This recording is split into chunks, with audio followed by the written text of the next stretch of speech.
Hello, everyone, and welcome. I am here with fabulous Sarah from Artichoke Girls, and I've done events with Sarah. I've done Facebook Lives. I've done pre-records. I've done so many things with you, Sarah, and you've got a whole bunch of questions from your Artichoke Girls, which is a Facebook group, and I'm part of that Facebook group. I can't get that word up. Facebook group, and what a wonderful community you have. I mean, fantastic. We are really, really lucky. They're all actually customers of ours. And it's just a great community that we started during the lockdown.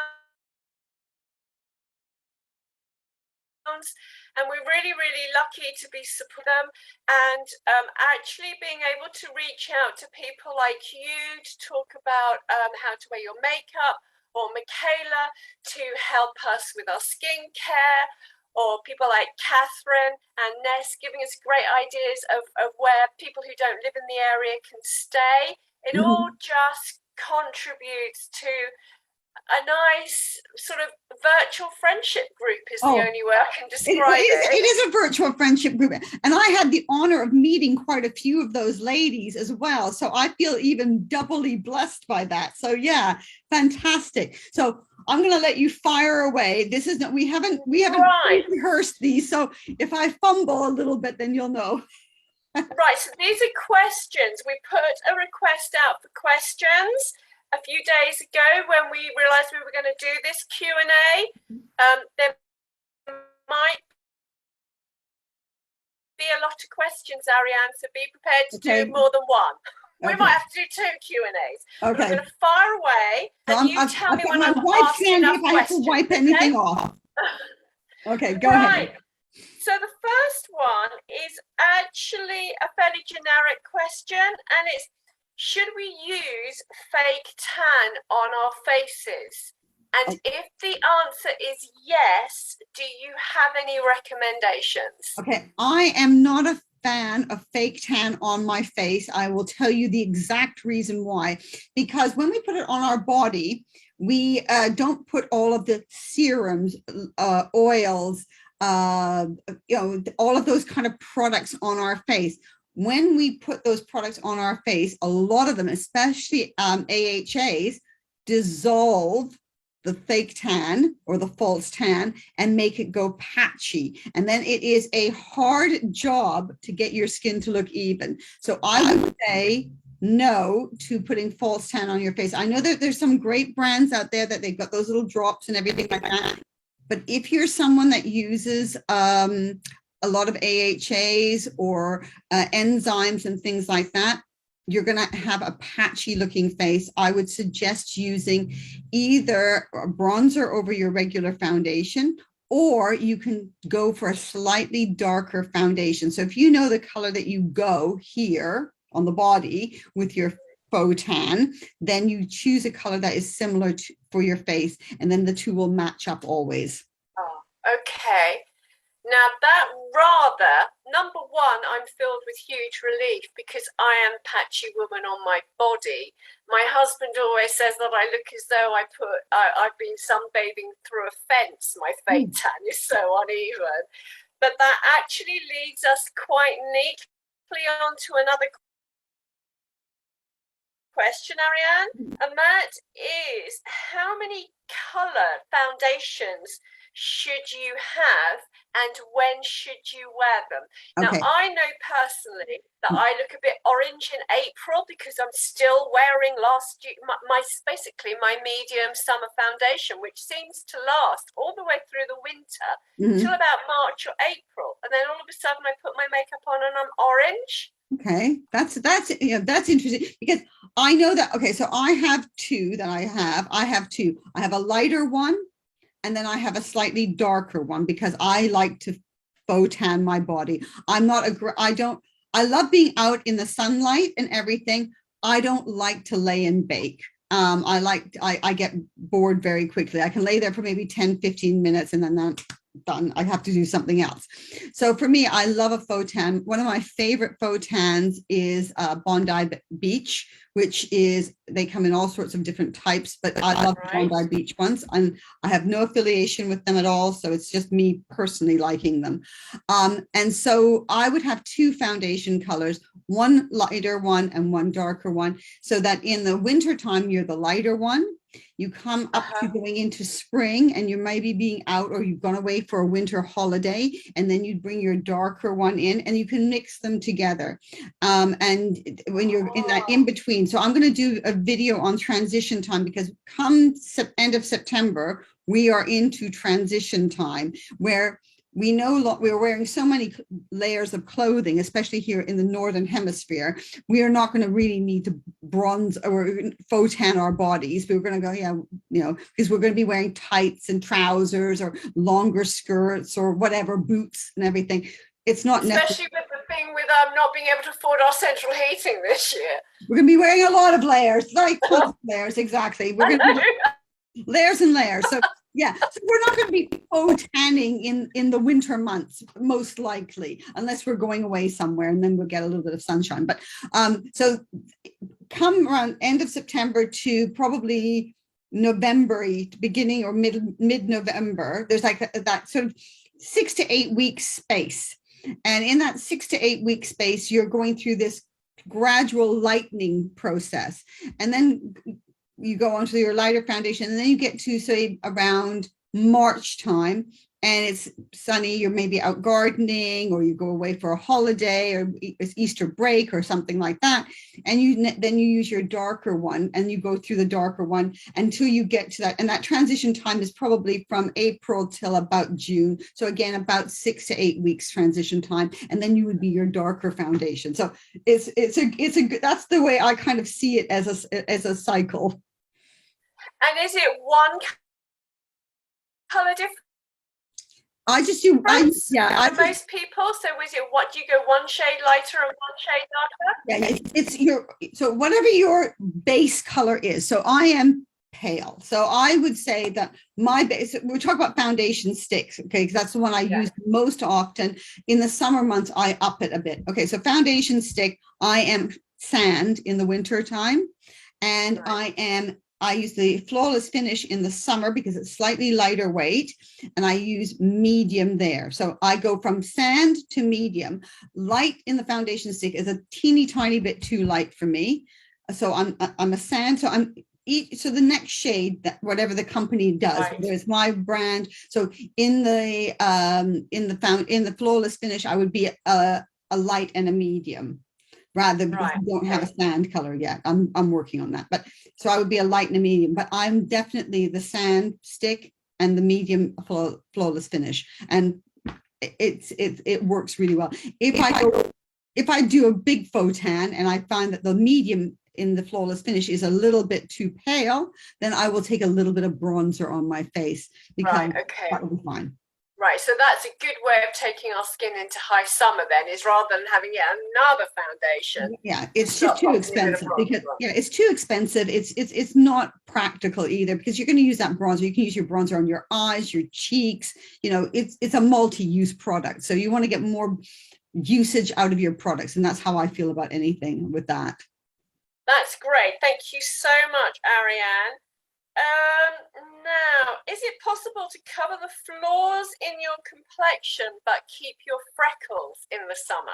Yes, and this is a really great question, because I love women. I love women's skin. I hate it when someone who has got freckles wears that heavy, thick foundation to annihilate their freckles, because the skin doesn't look natural. It looks false. I'm not saying that you should be wearing, you know, if it really makes you feel uncomfortable with your freckles, and by all means. But you know, everyone, it looks at you, the people with freckles, a lot of people with freckles, they don't like their freckles, but everyone else looks at them and thinks, oh, you look so beautiful. It's kind of almost that you need to embrace that.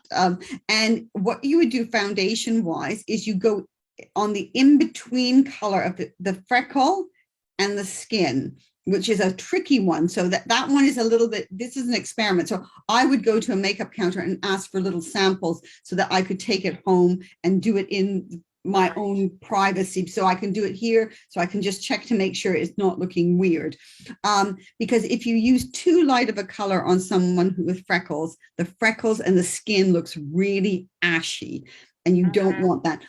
The alternative is if you use something that is too dark, so it goes the color of the freckle, you have to bring it down here into your neck, and then where do you stop? Because your hands are going to be pale as well. So it is that kind of, so it's finding that in-betweeny color that evens everything out. Now you have a good way of doing it, because I know that you said that you, in the summer months, you do certain things with your foundation. So tell us that, because I love that you do that. So in the summer, in the winter, I use your foundation stick because, as we've said before, the first time we ever met, you didn't realize I had rosacea because I was wearing your foundation stick. I'm a very good advert for it. But obviously in the summer, this is ridiculously heavy, and I do wear quite a lot of makeup in the summer, but I like to have a very natural makeup. Yeah. So what I tend to do is I tend to use your Ultimate Face Tint virtually all over, because it just sort of evens everything out more than anything. And it's sheerer, more sheer. Yeah, it's fabulous. I mean, it doesn't feel as if I'm wearing foundation, but it basically evens out my complexion. But I still, although I don't have very bad rosacea in the summer, I have broken blood vessels, and I get very red on the sides of my nose here, where my glasses are, and down here. So I just dab this on my really red bits and then blend it in, and then it just works. It's fab. That's great. That's good. I love it. And that is really nice, because the Ultimate Face Tint, it gives you that sheer coverage, and it kind of softens. So your freckles are still coming through. Your skin is still glowing and natural, but it's not heavy. No, it's a beautiful, beautiful product for anybody who hasn't tried it. And yeah, you obviously need to do a full video on freckles at some point, Ariane. We'll have to. We're planning to do that, aren't we? Yes, that's going to be coming up. Okay, so I'm just going to scroll through. I started.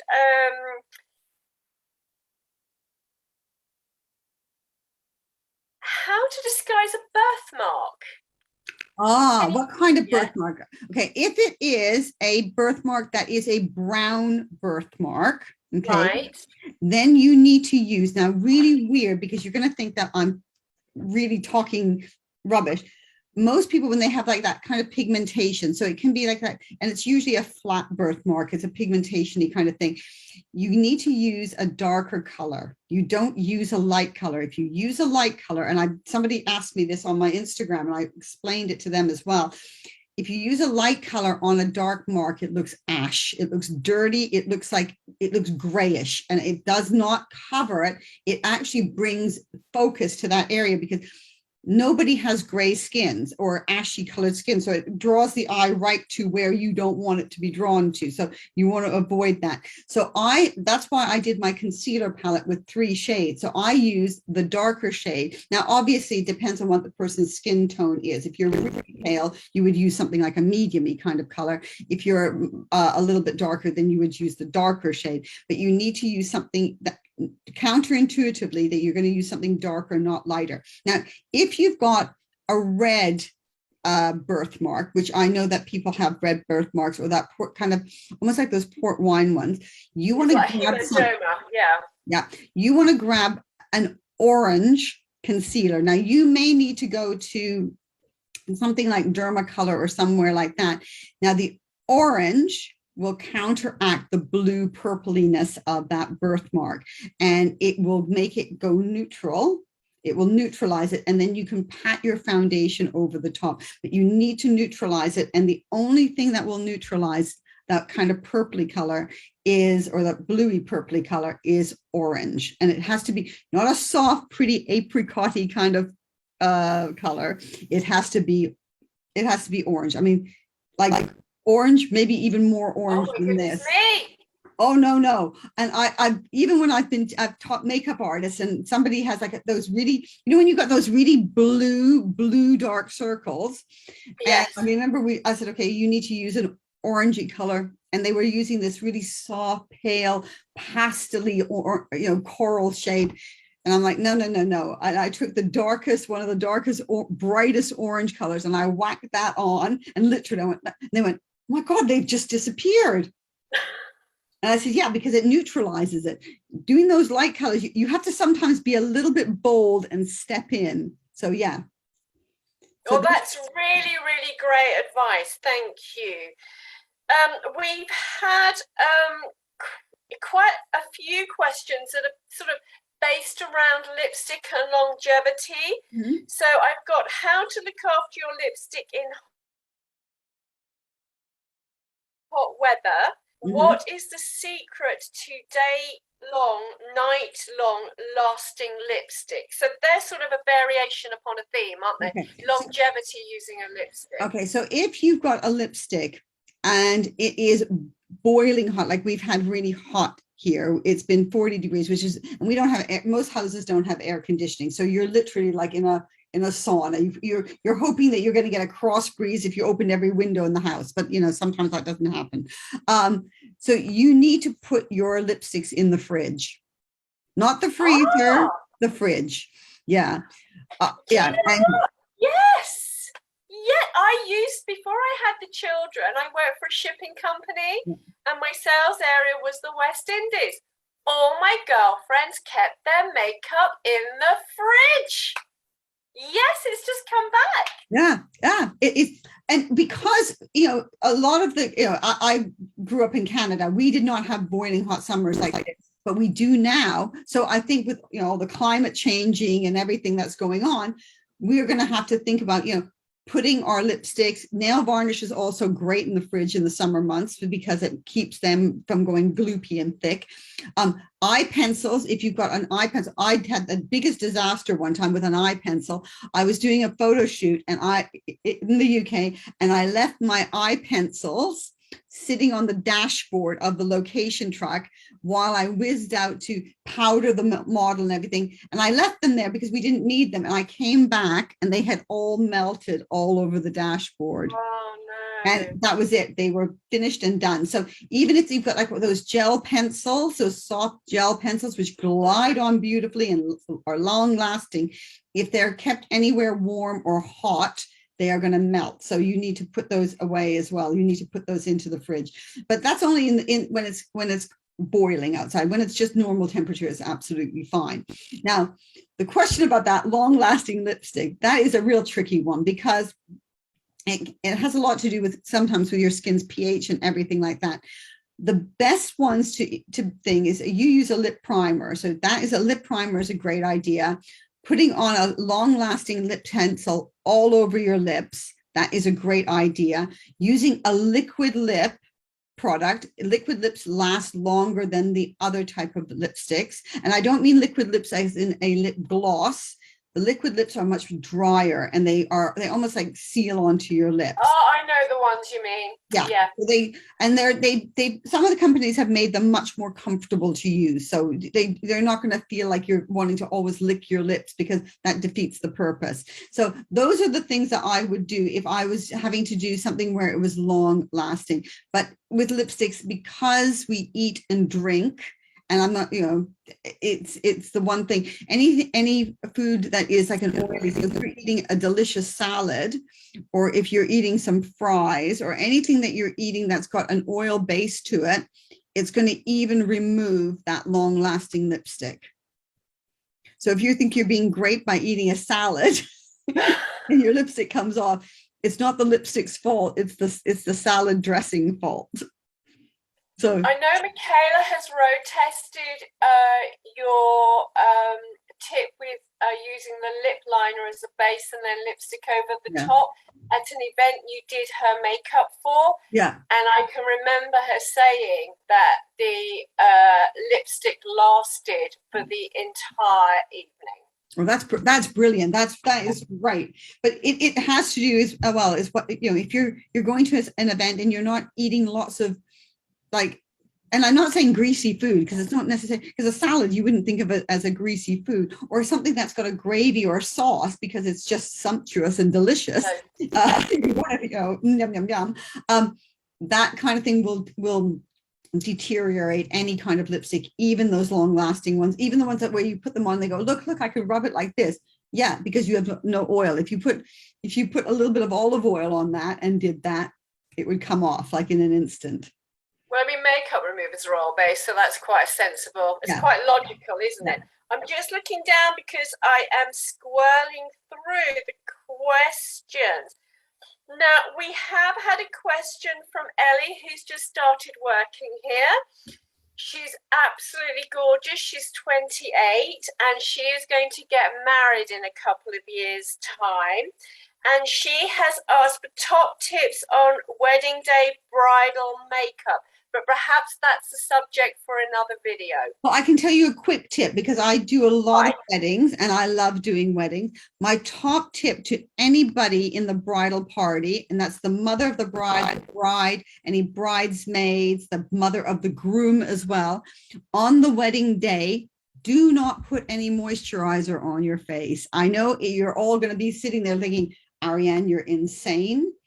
But the reason why I say no moisturizer just on that day, you can use a primer, you can use no serums, no moisturizers. I would use only thing I would use. I have used this one here, which again I have no affiliation with. This is a L'Oreal. This is Revitalift. I use this, and I use my hydrating foundation primer or my pore perfecting or my mattify, whatever one it is that's necessary for that skin type. But the reason why is because when we get anxious and stressed out, which everybody does at a wedding party, no matter whether you're the mother of the bridegroom or the bride, it is an anxious period because it's a big event. Okay. So then it releases chemicals through your skin, which deteriorate makeup. If you're having a moisturizer on, it exasperates that and makes it deteriorate even quicker. So you don't want that to happen. So just for that one day, no moisturizer. Do all the prep, the lead up for the months before, by all means, have your facials, do all that kind of stuff. And that goes for, the mom, the bride, the mother of the groom as well. Absolutely fine. Just not on that day. That is such a great tip because I think it's something that none of us would ever consider. We'd be thinking we had to slap every lotion we possess on the day to look our best. And it just makes your makeup slide off. The other thing is, if you're in a sunny climate, or if you're even here in the UK or anywhere that is sunny and you're worried about SPF, then what I would say, there are so many great SPFs that now you can put on after your makeup, which is actually better than doing the one before your makeup, because before your makeup, you really should be reapplying your SPF, if it's the ones before, a couple of times during the day. So I love a SPF that's in a powder form, and there's some really great ones around. Or now they even have an SPF that's a setting spray, so that you can spritz on your face, your SPF, and you can top that up throughout the day. And you are keeping that SPF level high, so you're not going to get burnt. Because a lady emailed me and said, how come I got burnt? I use an SPF, I use a high SPF, and I use a foundation that contains an SPF, and I was out all day and I got burnt. It's because they only last a finite period of time. With any SPFs, like when we're at the beach, we're constantly putting on that SPF. We don't constantly put on a foundation, and we don't constantly put on a face SPF. That's why I love the fact that so many companies now are doing the spray ones and the powder ones, and they're definitely worth the investment. So they're both new on me. Do you have any recommendations? I think Garnier do one, and then I think that his name is it Roth, Thomas Roth do one as well. There's a couple of ones that I like. And then there's a Coolio. Or is it Coolio or Coolia? Garnier is a good one because they don't test on bunnies. They don't sell into China. Yeah. So Garnier. I'm going to grab another one. Hold on. It's a supermarket, cheap as chips brand, and they don't sell it to China. So it's really good, if you're concerned about the ethics of your product. And there's this one here. This is another company. This is an American brand. I think this is an American brand. And this is a good one as well. So there's a lot of options. And let me just show you. So it's a light mist, if I can see. It's a light mist. It's not like You're not No, going to be. that's lovely. Yeah. That's great. So I found this on the web. Oh. for another Q&A at another day. Yeah. More questions? Yep. Go ahead. Yep. Okay, cool. Right. Let me just follow on through. Now, we've had a recommendation on the group for a decent mascara for a contact lenser. The last 5 mascaras I have purchased have all been blobby. I think they've taken something out of the formulas because I've never had this problem with mascaras before. Now, I do know a lot of ladies on the group have answered this question and they have recommended your mascara. I saw that. I was really touched. Thank you. Thank you. I am very proud of my mascara because I do 1, 2, 3, 4 types of mascara. I do a waterproof mascara. I do a regular normal mascara. I do a navy blue mascara, and I've done now a vegan clean mascara. Now the vegan clean mascara sold out so quickly. It is an absolute brilliant product. It is fantastic, but it's sold out and we are struggling to get the component in. So it's driving me, the supply chain thing is driving me absolutely bonkers. It's the same with everyone, my love, I trying to get know. clothes. Because Shanghai was shut down for 6 weeks, even if you don't buy stuff from China, all the containers are in the wrong place again. That's it. Oh my gosh. It's just been, and it's the same with the grocery stores. Anyway, I've got a friend that is in the construction business, and there's a delay on construction because they can't get this rivet. Little rivet. I'm like, oh my God, that is, but it's just the way it is. Anyway, so those 4 mascaras are really, really lovely. They don't go clumpy. Now, what I will say to you is when you're using a mascara, let me grab, I don't want to use one that I'm going to be using here. Okay. When you're using a mascara, do not do this. Do not do this. I see so many people do that, and what it does is it forces air into here, into the tube, and it dries it out and it makes it go blobby. If you are thinking you're coming to the end of your mascara and it's getting a little bit dry and you're thinking, oh, I don't know how to fix that, get a mug, put boiling water from the kettle in, pop your mascara in, and it will help it revive it for a few uses. That is such a great tip.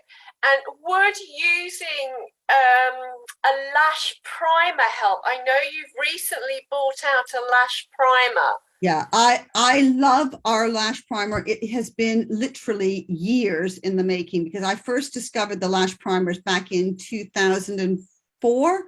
And I love the premise of them because they make your lashes look fuller and thicker. And as you get older, that's what you lose. But I hate the fact that they were white and they made everything look, your eyelashes look ashy. Now, we don't want ashy looking eyelashes. That's a definite no-no.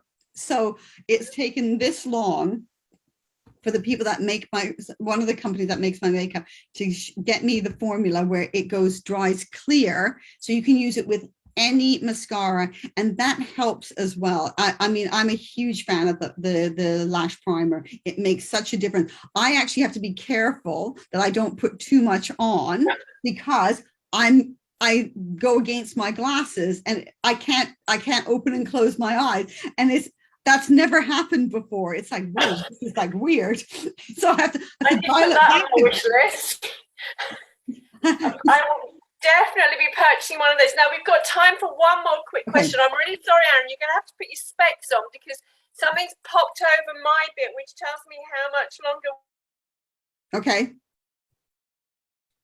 We've got. Okay. So I can't see any. But a really quick question from Michaela, who says she struggles with the lining of the outer corners of her lips. Is there a trick so she doesn't look like the Joker? Okay, so that's a brilliant question, Michaela.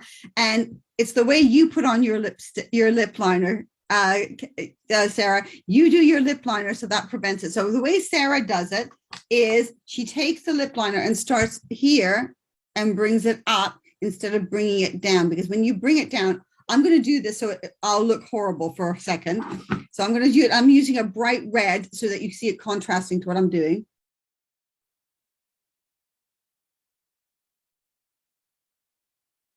You see how it goes down here? Yeah.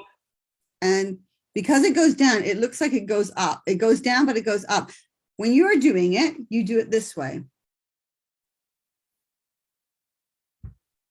It's not going to happen. So if that is something that happens to you, always go up instead of going down, because that is going to do the. And also when you start from the outside going in, you start further in naturally. So your hand doesn't overrun. You actually, I don't have the coordination capacity to start here. I have to start slightly further in, which again, I think makes your lips look slightly plumper, doesn't it? It does. At the end.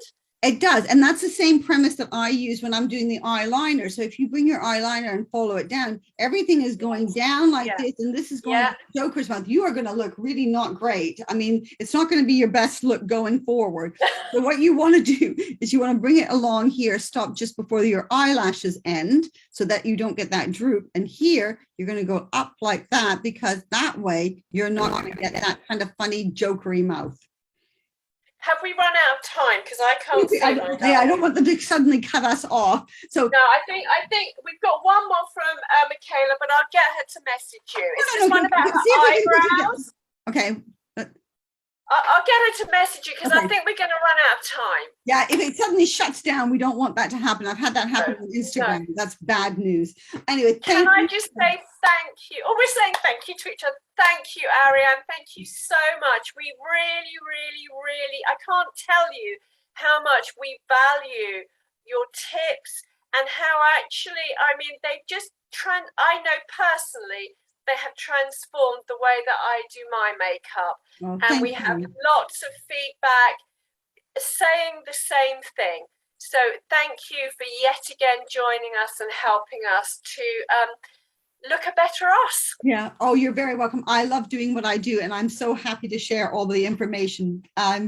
Really, thank you so much. I shall see you again very soon. Take care. Bye-bye, everybody. I hope you've enjoyed this. Take care. Thank you, Ariane. Bye-bye.